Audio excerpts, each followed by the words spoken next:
Hi అందరికీ. ఇదేందో తెలుసా అండి మీకు? దేనితో చేశానంటే ఒక వెరైటీ. నాకు ఈవినింగ్ ఏం చేయాలో అర్థం కాక కూర్చుంటే ఒక ఆలోచన వచ్చింది. సడన్గా వచ్చింది ఆలోచన.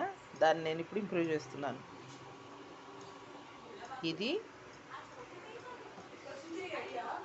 అప్పడం. పాపడ మనం గోలించుకుంటాం కదా నూనెలో,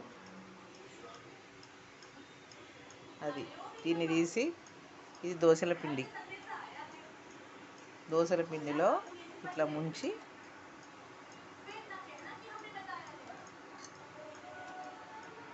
ఒక సెకండ్ ఇట్లా కొంచెం ఉంచాలి.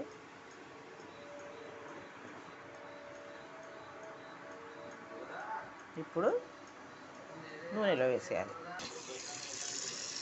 చూడండి, ఈ పాపడు దోసల పిండిలో ముంచి నూనెలో వేసేస్తే ఇట్లా వస్తుంది.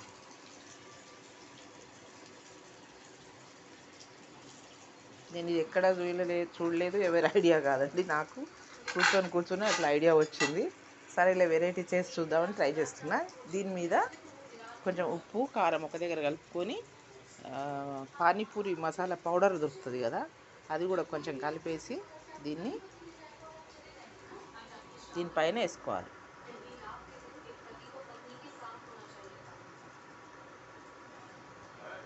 వేసుకొని దీనికి సన్నగా టమాటా ముక్కలు, నేనైతే టమాటాలు పీసెస్ కట్ చేయలేదు కానీ ఉల్లిగడ్డలు, కీరా, ఇవి పెట్టేసుకోవాలి. చూడండి ఎంత బాగా వంగిందో.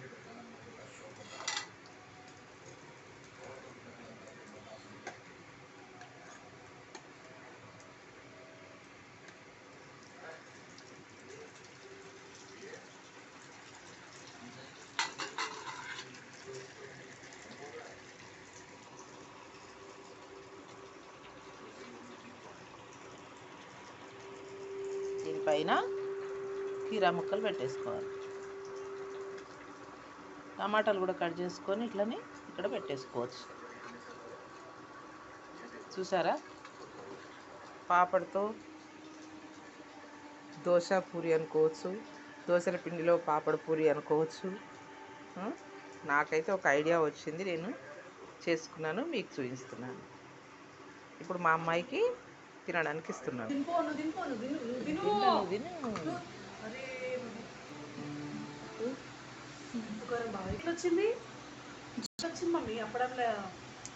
మధ్యాహ్నం పడుకున్నా కదా, కడుపులో కొంచెం ఆకలిలాగా అయింది. టైం చూసేసరికి 5:30. అబ్బా ఇంతసేపు పండుకున్నా అని చెప్పి దన్ను లేచిన ఏం చేయాలని ఆలోచిస్తూ ఉన్నా.